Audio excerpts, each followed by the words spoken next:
right, we all know about warranty nightmares. Automotive Warranty Network Incorporated. If your warranty process still involves sticky notes, tribal knowledge, and late night claims rejections, you're leaving money on the table. Automotive Warranty Network Incorporated brings clarity, compliance, and cash flow to your warranty game. They speak fluent OEM, and they've got your back. Hey, I want to encourage you to take a visit over to our partner, Target Automotive, at target.com. That is great until you're drowning in it. Target turns that chaos into clarity with dashboards that actually make sense. Fixed ops leaders finally get what they need: real-time, drill-down insights without the spreadsheet migraines. It's not just business intelligence, it's Target. Alrighty, welcome back, everybody.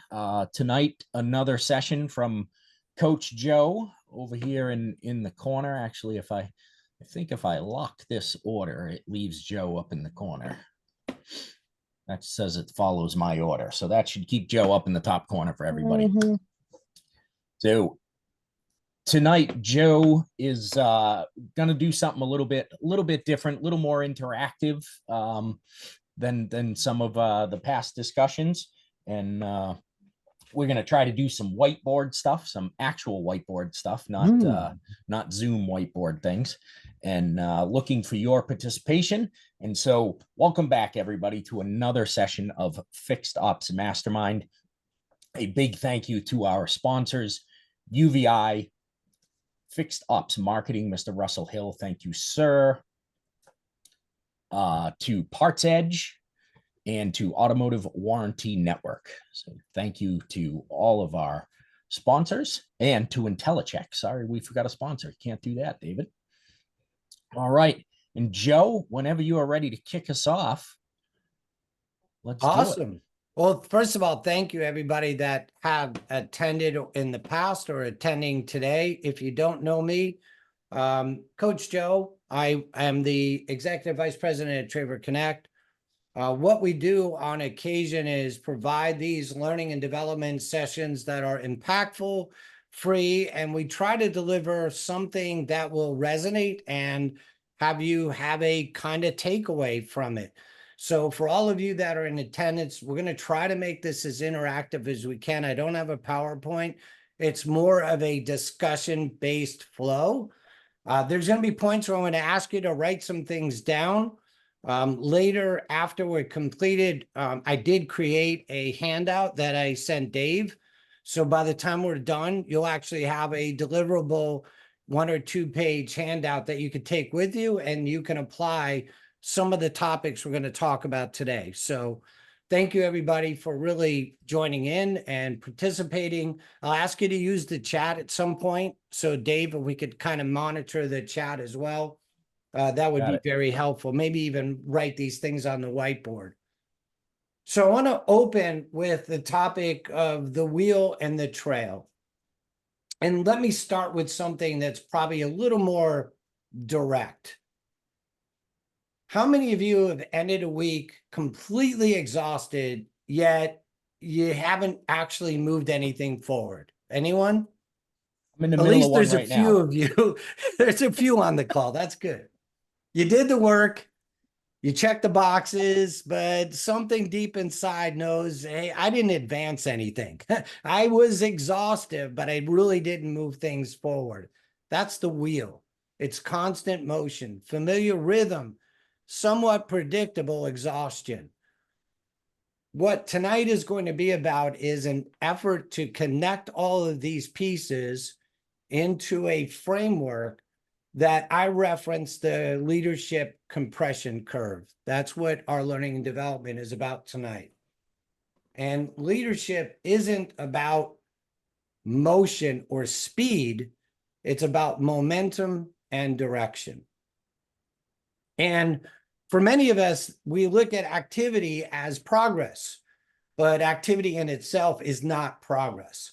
Sometimes that noise of activity hides the silence of drift in teams, drift in activity, drift in results. So the question isn't, am I working hard? Because that's the entry fee. That's what we are required to do, but practice gets you a seat at the next level. So the question really should be not, am I working hard, but am I leaning forward?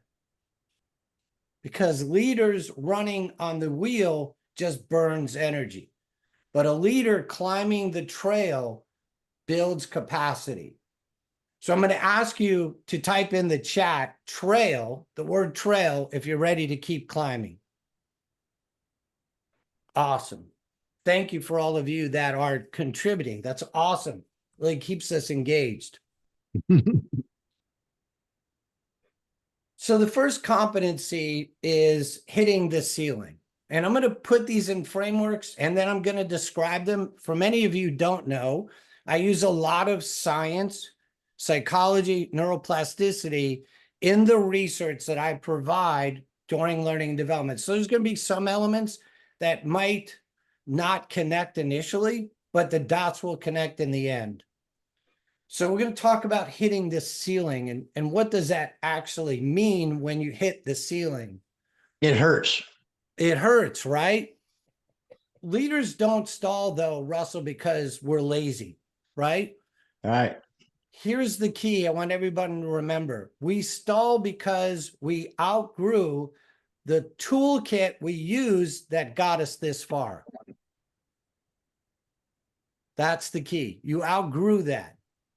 That's the ceiling, the invisible line where competency becomes confinement. And often we are leading from confinement. So let me put this into context.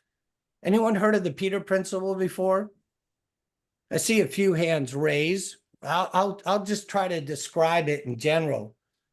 The Peter Principle described it as we rise to the level of our current incompetence, not because we lack talent, but because the very strengths that lifted us now limit us. That's right. That's the Peter Principle.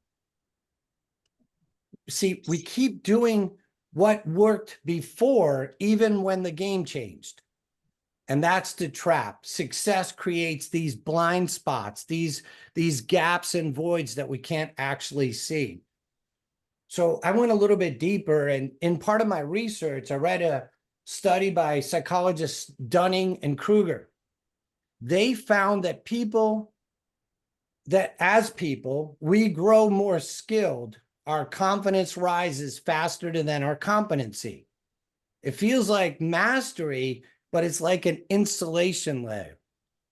Kind of ironic, right? We feel like we're mastering that. Has anyone been there before where you feel like, hey, I'm the master, and all of a sudden you realize, wait, I'm only at this level currently because I haven't really taken the next reality check. Yeah, right now. Well, we all are. I'm there, right? And I think we all reach that certain point where we stop seeking feedback because the scoreboard, if you will, looks really good. So we Dangerous though, isn't it, Joe? What's that? I said, isn't that dangerous? Very dangerous, right? We get stuck in these ruts. And when reality catches up, we hit the ceiling, not because we're tired, but because we have this false sense of certainty. We have this reality of, if I keep doing what I've been doing, I'll get better results. And the reality is, as the world is changing, we're actually reaching the plateau. And if you haven't heard of the plateau effect, I'll tie it in this way.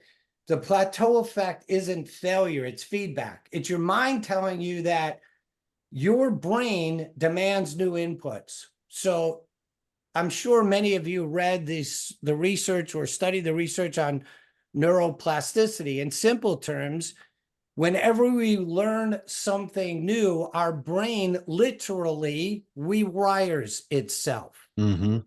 It creates new pathways, new neural pathways for our brain to literally expand. That's where the next level of leadership begins, not by adding more work, if you will, but by upgrading your awareness.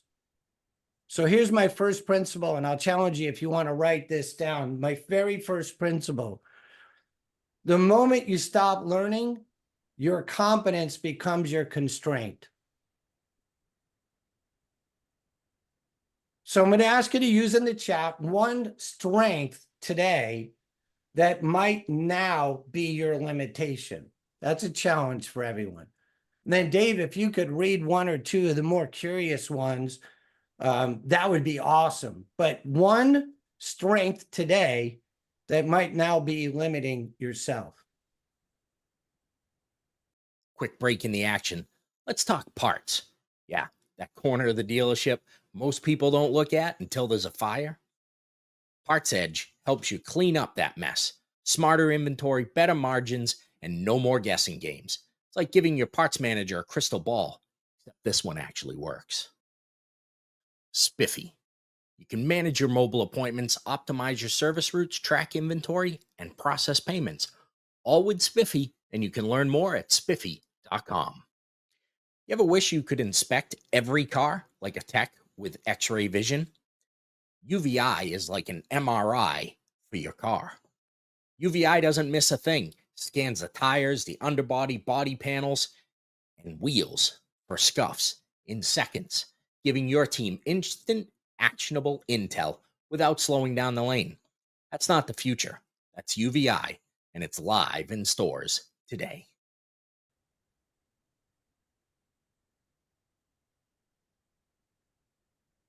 Nobody's playing. Nobody's playing this game. Nobody's Joe. playing along? There you go. I see a couple now. There we go.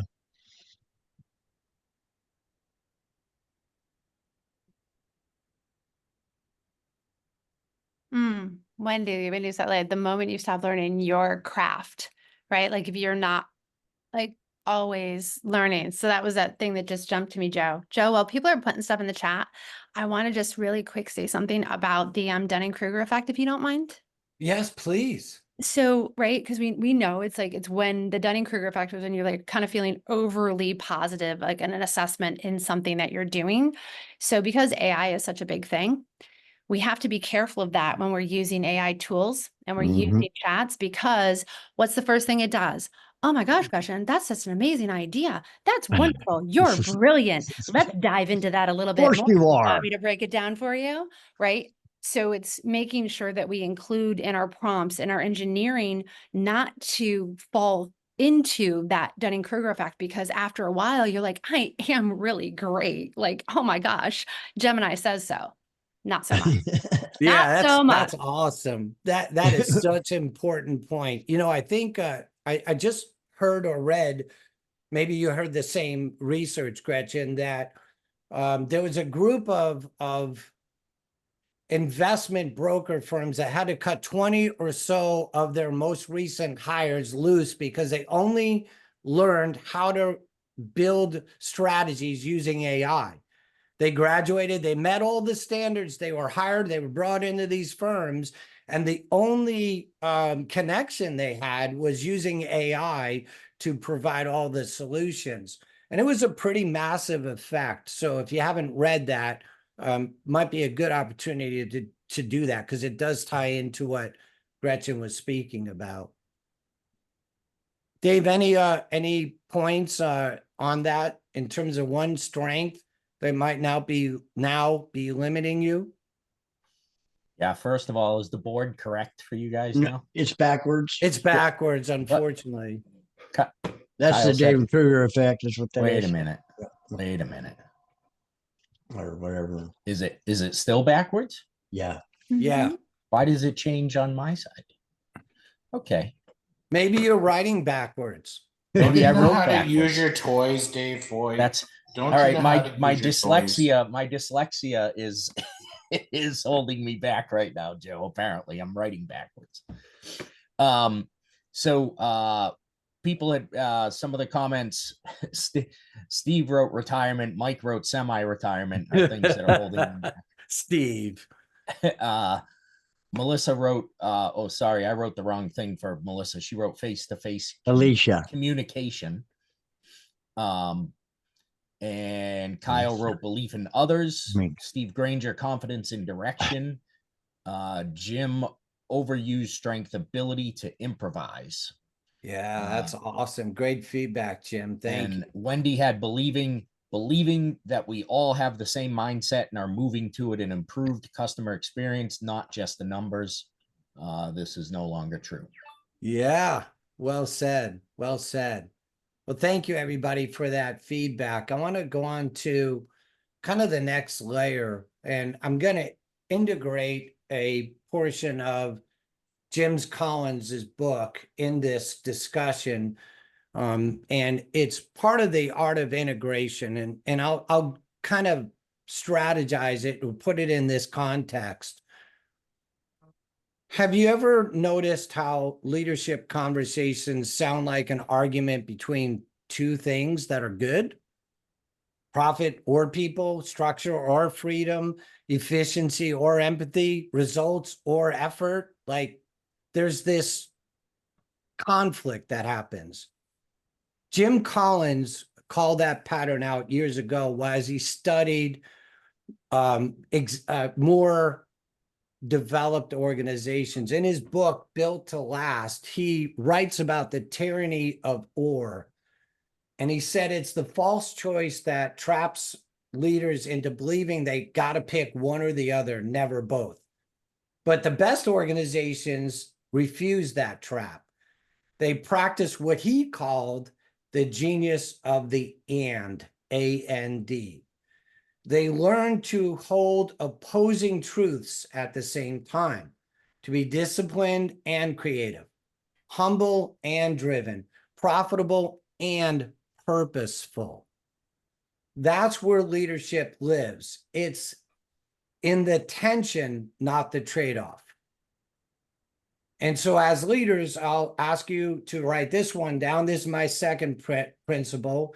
Tension isn't the enemy of growth. It's the evidence of it. When you are in tension, you are actually in the context of growing those neural pathways. You're actually growing your capacity. Why don't we type the word and, A-N-D, if you're ready to go on to the hidden dangers of working in autopilot.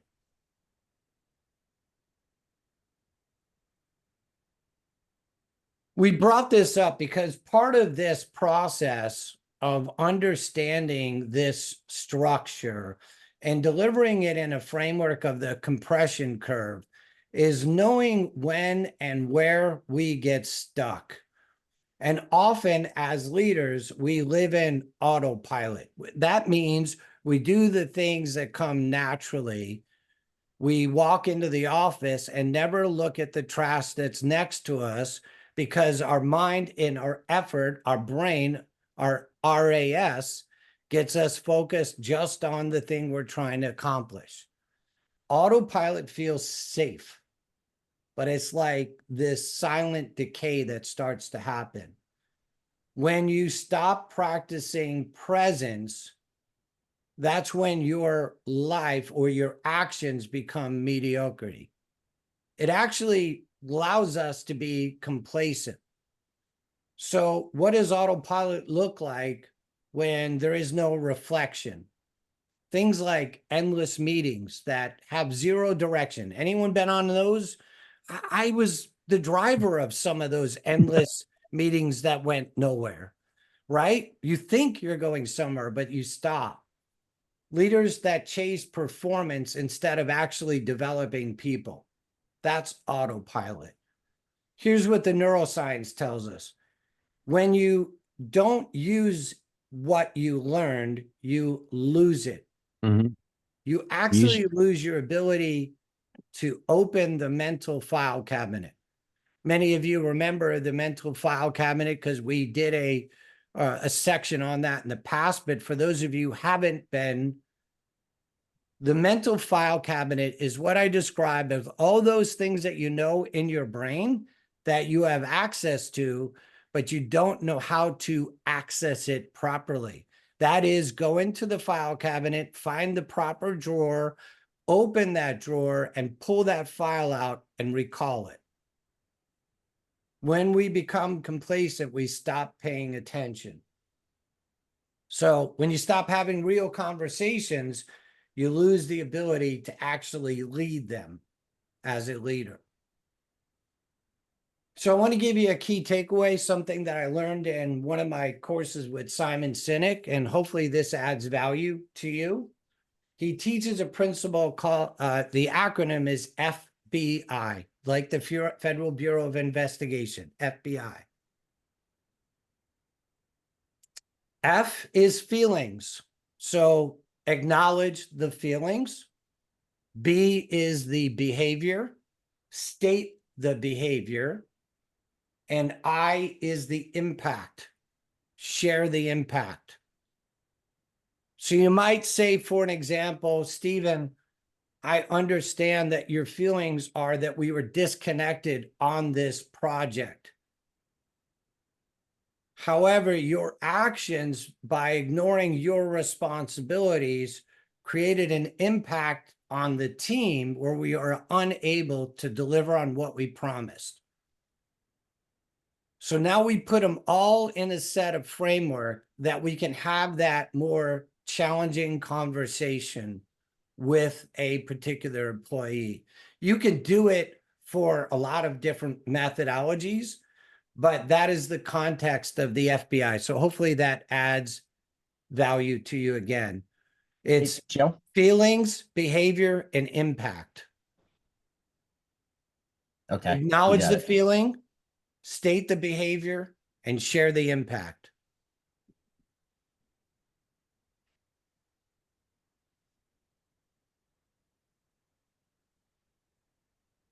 Awesome. I think we're ready to go on. Let's, if you could use the chat, just put ready, and we'll go on to the fourth section. Am I good on time, Dave? I'm doing okay? Yeah, you're good on time. I want to know how people type these words so fast into the chat. AI. Yeah. Thank you. Thank you. That was awesome. So we're going to go on to compression and what compression really is. So it's easy to describe it this way to people in automotive, so I think it'll resonate. So I want you to picture an engine, new, clean, precise. Every stroke produces power. Pressure becomes the performance. What happens over time? Residue builds, friction grows. The engine still runs, but it's working a little harder. Yes? Yes? At Yes. least some people? Okay, Yes. good. Thank you. That's compression, right? The harder it runs, the louder and hotter it gets. That's compression. In leadership, compression happens when growth is demanded faster than awareness develops. Let me restate that because that's really important. Compression happens when growth is demanded faster than awareness develops. When pace outruns presence, when responsibility expands, but there's no reflection, that's compression. The friction that you feel isn't failure, it's feedback. It is your internal system saying you're exceeding your current capacity. Guess what? It's time to fill the tank. It's time to reset my neural pathways and give me more information. When we run into compression, I want you to visualize it this way, if you will. Compression is the warning light. But when you reach burnout, that's the wreck. That's when you crash. The compression is the warning light that comes on miles ago. Pay attention to the warning light. There's always warning lights, right? Always, always a warning light. Sometimes, however, we ignore them, right? What's a sign, early warning sign for compression? let's think of it this way. You are coming to work and are lacking purpose. You want to achieve the task, but you're lacking purpose. You come to work and a meeting tends to zone you out, or you're spending hours on a project when in fact you're not getting any closer to a resolution. Those are warning lights. Oftentimes we look for, I'll tell you what employees look for, because I've done the research. Maybe somebody on this call can acknowledge that. Some of the early warning signs are checkout. Checkout happens when they spend time on this and they're doing other things on social media than performing their role. They spend time complaining about things that are broken rather than providing solutions. These are all the early warning signs. Remember, though, compression as itself is just the early warning sign. Sometimes it requires effort to realize where you are in that moment. And I'm going to talk about that next. I'm going to talk about purposeful practice and how those methods can help you overcome that compression mode. Hopefully, whoever asked that question, I answered it. I can't remember who that was, Dave. Sorry. Okay. So let's talk about purposeful practice. Am I good? Is everybody on pace? Am I going too fast? Oh, thank you, Wendy. I appreciate that. Purposeful practice. So the way through compression isn't working harder. I hope everyone understands that. It's not just working harder. It's purposeful practice. Practice multiplies your capacity. So Anders Ericsson, has everyone heard of Anders Ericsson? Anders Ericsson, I always say it wrong. Every time I've taught this, I've said it wrong. He found that mastery is built by time, by reflection and feedback. Cal Newport calls it the craftsman mindset. If you read Drive by Dan Pink, he calls it the craftsman exercise. It's not chasing your passion so much, but it's pursuing that level of precision. You show up not to finish faster than the next person, but to grow deeper. Like you show up at work, not to just get the job done, but to understand the impact that it has on others. You observe, you adjust, you take one deliberate motion at a time. That's what the research tells us. So when we apply that, we understand that feedback doesn't expose our weaknesses, it calibrates our performance. When you start to learn about the nuances of this compression, you start to understand that in order to get better, you need to take the gradual steps. This is principle number 4. Mastery is more than effort. It's awareness. You don't grow by doing more, you grow by practicing with purpose. That's my principle. It's more than effort. It's awareness.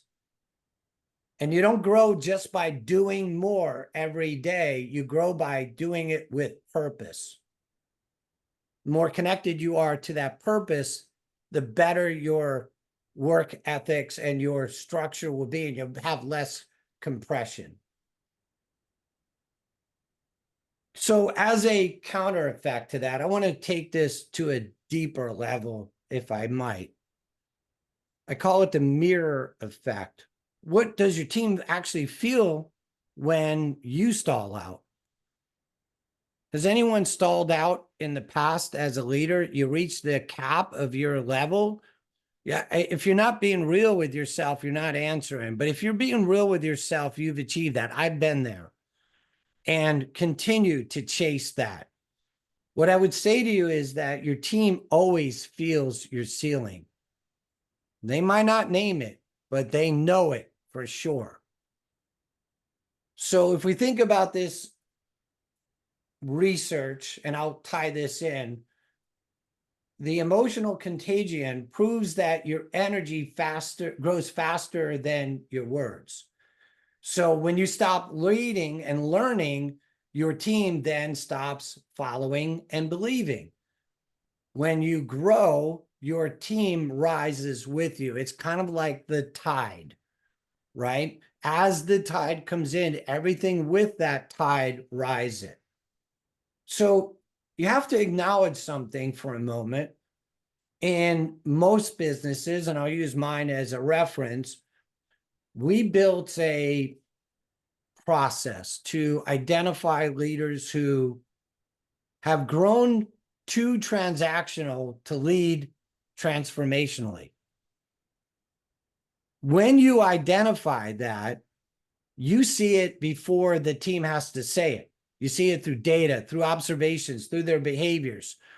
They might be efficient, but they're not really effective or measured. For many, it means this: you measure and manage an outcome, but you're not developing the person. Many of you have experienced that in your day job. You are managing the outcome, but you're not really developing the person lead to the purpose. When we find ourselves in that situation, you must coach through it. If you can't change transactional leadership and it's broken, it will never be fully developed. It'll always be, what's a with them? What's in it for me? And when you do learning and development, the hardest part for many people is, what's my outcome? Rather than the lesson, what's the outcome? So we have to think about this in terms of transformational rather than transactional. Last thing I'll say on this topic is, your team does not need all of your answers. What they need is your curiosity. They need you to be invested by asking them the key questions that engages them. Okay, we're good. We're going to go on to number 7. By the way, I'll talk a little bit about this towards the end, but we have an immersive course on this that's far more advanced. Obviously, we have to compress this to keep it in this time frame, but I'll share that with everyone towards the end. So number 7 is breaking the curve. I call it the chaos as curriculum. That's how we learn, through chaos, right? Here's the analogy I always use. Picture this, if you will, a rubber hose that's bent in the middle. Can you get water out of the end? Yes, but it's not as effective, right? Unbind the hose, what happens? You get cleaner flow. All the water comes out, as Wendy alluded to. Boom, you got a whole impact of water. So the way through compression isn't more force. It's opening the lines of communication. It is literally opening your mind to expansive methods that will help you break that chaos. So I'll go one step further. How many of you read Carol Dweck's research on the growth mindset? If you haven't, I'm going to really encourage it. Dave, would you put a link in the chat somewhere on it? Fantastic book, but it's about children and research. In reality, the business world sucked this book up because it had a lot of nuance and understanding to capability within it. So her research on a growth mindset shows that capacity expands only when your belief expands. So it's kind of like a fixed mindset is, well, I can do it, but I don't know how. I don't really want to do it because, gosh, that seems really hard, Kyle. Then there's the growth mindset that says, well, Mike, I don't really know how to do that, but I'm sure I can learn it with a little bit of time and effort. I can learn. That's a growth mindset. So growth begins where certainty ends, but chaos becomes this classroom, this environment where people want to feed into that chaos and keep us off pace. If you think about this from how do you break that curve? You have to now become the instructor, the teacher, and simplify the impact of this chaos and break it down to your ability to ask better questions and challenge your team for better answers or solutions. That ideation process can multiply exponentially. And in our more expansive class, we go through the ideation process and Socratic methods to engage them. So I'll share a really quick story, if I might. I was at an event with a bunch of leaders last week or 2 weeks ago, excuse me, and sitting at this table where this person owns a marketing company, and I'll just paraphrase this really short. One of the stocks was her team members were creating these marketing materials for their customers using AI. And they would deliver this marketing campaign. And in many cases, the marketing campaign didn't even have the person they were representing. And so they would come to her always for the answer, always, always. And she said, by the end of the day, I'm the answer machine. How do I fix that? And I said, what would happen if you changed your focus? What do you mean by that? I said, well, what happened if you weren't the answer machine, you were the question machine? What could you do through asking the right questions that might actually get your team to think differently about their approach? That's the act of chaos. Okay, last one, type in shift, S-H-I-F-T, not shit, shift. And we'll go to the next session. Why everybody's typing that in, another book that you're discussing there, Change Your Questions, Change Your Life by Marilee Adams. I just put that Amazon link in also. Great, very simple to read book, but powerful. And I think I have the link while you're typing in there. I think I have the link somewhere. I do, to Stephen, or excuse me, to Jim Collins's book. So I'll see if I can type that in the chat here, Dave. 1 second. All right.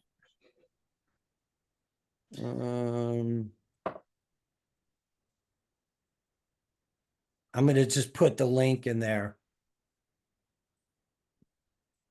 There's a link to the Jim Collins book. If you haven't read it, it's an amazing book.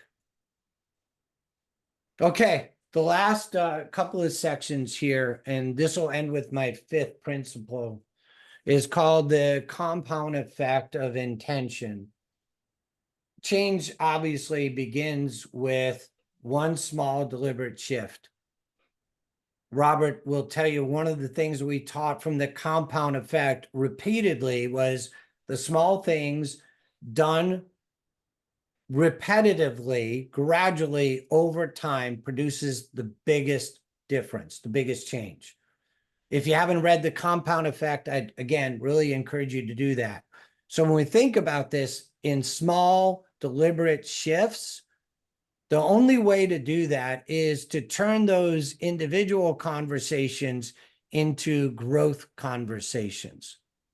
I'm going to give you a couple of pieces of framework so that hopefully this resonates. End a meeting with a reflective question instead of a checklist. So Stephen, instead of saying your next task is to do this, you might end the meeting with a reflective question. A good example might be, Stephen, what did you find to be most impactful as we leave this meeting today? Now he's got to research that mental file cabinet, pull out the file that has impact, and deliver a result. You can ask your own way. What we're trying to really encourage is ending that meeting with a question instead of a checklist. One other small idea, and maybe someone else has another idea they might want to share. Recognize one behavior instead of a number. Instead of going back to an advisor, for example, Ansley lives in the service drives as I know Alec does. Instead of going back to that service advisor and saying your metric was this, your KPI was that, your this was this, you might say, hey, I really recognized how you handled that really difficult client. Tell me what you gained from that interaction. Now you're reinforcing the positive lesson that they just learned in the service drive for others to hear. So remember, in good culture, always, always recognize the things that are going well, the thing that they did right, call it out in public and recognize it earlier. It's these small shifts that when you practice with purpose, and I can honestly say that is one of my purposeful practices, you get breakthroughs. And those breakthroughs are much larger than you actually thought. So here's my fifth principle. Big change is built in small moments. One intentional act practiced daily becomes transformational. And just for a last closing statement there, you know, consistency compounds much faster than intensity. So if I'm going at this aggressively, I saw Gretchen shake her head, like if I'm aggressive at it, it's not going to compound. You got to be consistent and be positive about it. So the last particular section we're going to cover tonight, I think I'm right on time, Dave, is collaboration over correction. I saw Wendy with a chat really quick because I took a look down. I didn't see what it said. Dave, can you read that for me? So when we do call review or role play as a team, I always start with the angel who we are reviewing, starting with first what was actually amazing, hit it out of the park, and then where they might have done differently. Then go to the teammates, celebrate the small wins, discuss solutions or alternative behavior, or practice to overcome the less than ideal situation. That's awesome. Thank you for sharing that, Wendy. It's great. And then you sealed it with collaboration over correction, and we grow together. And it's a great team building thing too. I love that. Thank you. Thank you. Thank you for sharing. So we're going to talk about collaboration over correction. Listen, nobody sees their own blind spots. That's why they're called blind spots. What I'll use as a connection here is we all have blind spots, but they're not weaknesses. They're things that we're not aware of. What we tend to do as humans is we view them as our weaknesses because we're not wise enough to keep them in our awareness. It's just simply not factually true. They're called blind spots because they're the law of the lid, as James Maxwell would say. We lead to the level of our lid. Raise the lid, and all of a sudden you lead to that next level. Where I can tell you is that the time that I personally invest in myself to be able to teach this is hours that are unseen. But the value is not just in my growth, but it's in the growth of one or two items that you might take away. So I want you to think about it this way. These moments, the collaboration moment, accelerates your success. It accelerates your growth. It accelerates your connection. It accelerates the results. Notice I use the word results last. They're a byproduct. And too often we're chasing the results in lieu of the development. in lieu of our own investment. That's why there are people that are coaches. And I'll share with you just from a different perspective here. Coaching doesn't expose any flaws. What it does is it accentuates your strengths and your abilities.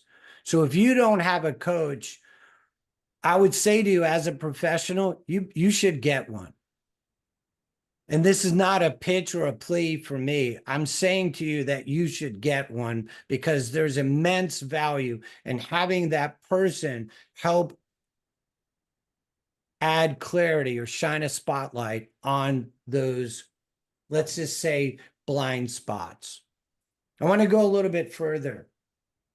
Growth in itself multiplies when it's modeled at the top. When you think about the growth as an organization, the growth itself comes from the bottom up. However, the growth model, it will multiply with the right leader. How many of you have had a bad leader in an environment that was successful because it was? Yeah, I see a couple of hands. Like sometimes it's the byproduct, but you still worked for that bad leader. Yet how many of you worked in a challenged environment, yet the leader was amazing and you grew as an organization? The byproduct was the result was increased revenue. Or yeah, I can see Alec shaking his head. Like it's natural, right? It's the progression of being in that environment. So a researcher, Albert Bandura, he said, it's something really simple, but I guess it's profound. For me, it was. People don't change because they're told to. They change because they witness it. Children learn to speak by imitation. Teams learn to lead by observation. Your people aren't following instruction, they're following example. Isn't that powerful? If that doesn't resonate with you, I'll read it again. Because for me, I wrote it and reread it and wrote it again. It's phenomenal. He called it modeling behavior, and neuroscience later confirmed it. By the way, if you follow neuroscience, Dr. Andrew Huberman, if you don't know who he is, get his podcast. He is amazing. He's a scientist out of Stanford, a neuroscientist. His podcast is amazing. He's been everywhere, but he talks a lot about these simple modeling behaviors. So Andrew Huberman, Dr. Andrew Huberman out of Stanford. Yeah, podcast is the Huberman Lab. I think I turned Dave on to that. It is by far, it's just an amazing podcast. And you'll learn more about neuroplasticity and neuroscience than you ever thought you'd care to learn. He makes it fascinating. So he calls it mirror neurons, and they fire when we observe others act with intention. That means awareness spreads, confidence spreads with it, growth spreads. So if you think about it, behavior isn't taught, it's transferred. If you work for a bad leader, what do you transfer? His or her leadership methodologies, because that's the environment you're in. If you're in an environment where you have a great leader, all of a sudden you start mirroring the things that produce a better outcome. Here's my sixth principle, and it ties right back into the behavior research from Albert Bandura. People don't grow because they're told to, they grow because they're shown how.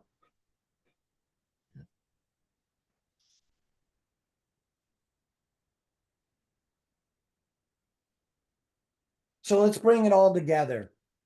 We talked about the ceiling, the tension, living in autopilot, compression, practice, transformation, shifting, coaching. That's the leadership compression curve in its entirety, but in a compressed manner. No pun intended. And wherever you are on it, remember that your growth isn't a sprint, it's structure. It's not a race to the bottom, it's structure. And leadership doesn't live in what you know, it lives in what you practice every day, whether you realize it or not. Some have asked me in the past, how do you structure your day? I literally have a spreadsheet, and some of you on here know it because I've shared it with you, that literally I structure and score every single day and score at the end of the week. So if it's helpful to you, let me know. I'll share it with you at no cost. So for those that want to go deeper, there are a couple of ways, and this isn't a commercial, but it is important to let you know. We have a webinar. We can unpack it a little bit deeper. We have an immersion course.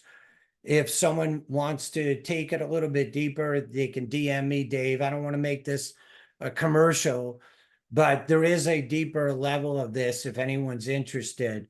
And lastly, I'll just point out the 5 principles, just so there is a little bit of a framework. Principle 1, the moment you stop learning, your competence becomes your constraint. Principle number 2, tension isn't the enemy of growth, it's the evidence of it. Principle number 3, autopilot protects comfort. Presence protects growth. Principle number 4, mastery isn't more effort, it's more awareness. You don't grow by doing more, you grow by practicing with purpose. And the last principle is big change in small moments. One act intentionally, practice daily becomes transformational. And that's clearly a result of the compound effect, which is a phenomenal book, but it's progressive. So Dave, I think I'm about 5 minutes over what we predicted. I guess I want to end on this. Was there one thing that you took away from this 45 minutes, almost 50 minutes, that added value? Share, you can share it in the chat, or you can come off and just say it to the group. I'd like to just hear one aspect that resonated with you. Well, I think you said it's not what you say, it's what you do that people recognize the most. It's exactly like raising kids. I mean, they don't do what you tell them, they do what you do. And you see it played back very, very clearly because they do it almost immediately. And the same thing applies for people that work for you. They will mimic and mirror your behavior because that's their view of success. Okay, you're the leader, you're the top person. If you do it, it must be good. So I'm going to do it. And you'll see that a lot. So I appreciate that, Joe. Thank you, Stephen. Thank you for the feedback. Jim put in the chat to end a meeting with asking a question versus a to-do list. Thank you, Jim. I like the idea, Joe, that compression is not failure, but an indicator of I think you said of needed growth.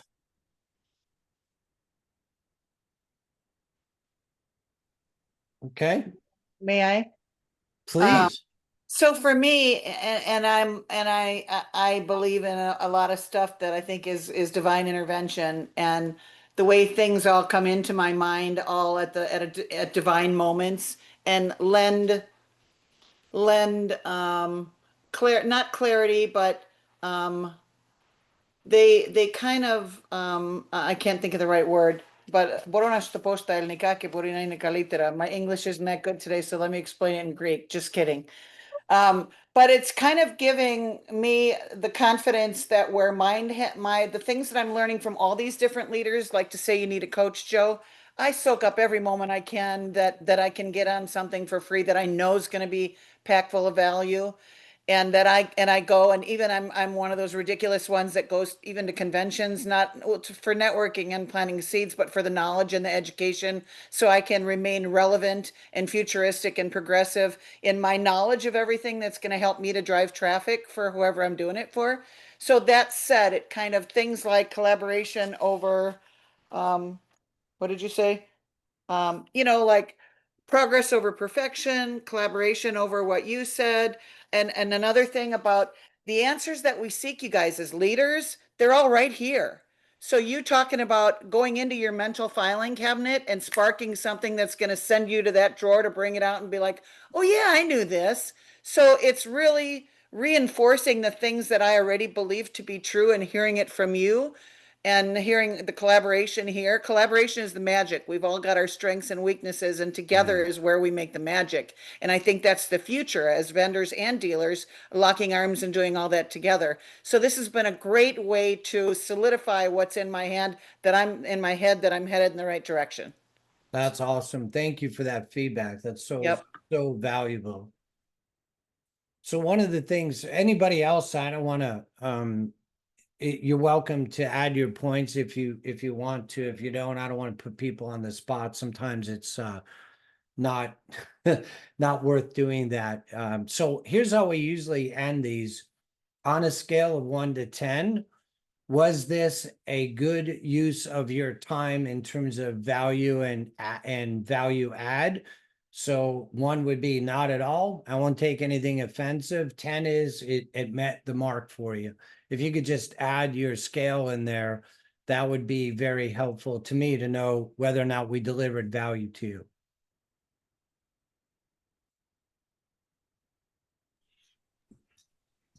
Also, before we go away, anybody that wants the takeaway that Joe has for this, if you could drop your email into the chat for me, and I will get that emailed out to everybody.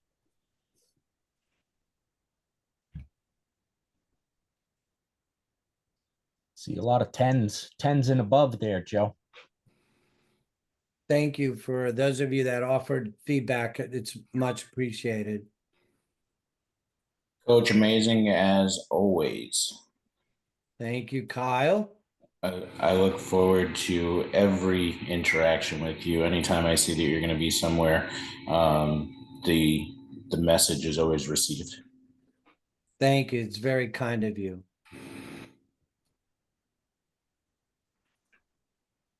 Well, folks, we are at the end of our hour. So if everybody could just give Coach a round of applause and a huge thank you for another great session. I want to remind everybody on Thursday we are. This week we have a repeat or secondary performance coming from Charity Dunning with Sean Rains, who was requested after part 1. It was an explosive session that they requested a secondary come back very quickly. So here they are, which is great. I do want to take just a second, though, because all of us that are sitting here nicely on our couches tonight before you go to bed, this is that let's get together so we can be great together situation. Our friends in Jamaica are in a real bad way. Who knows how it's actually going to play out? But before you go to bed tonight, just whether you are a religious person or not, just say a prayer or wish of kindness for those folks that are obviously getting hit with one of the worst storms ever, it seems. But it reminds me every day of how lucky I am to be able to do the things that we do, because tomorrow's never guaranteed. So think about those folks. But Coach, again, fantastic performance as always. Everybody that was on, we love having you here. And remember that we always ask if you can come back next week and bring a friend. We'd greatly appreciate it. Have a wonderful night, everyone. Thank you, everybody. Thank you. Thank you. Thank you. See everybody. Thanks for Have a being here, great night, Joe. everybody. Thank you so much, brother. Thank you.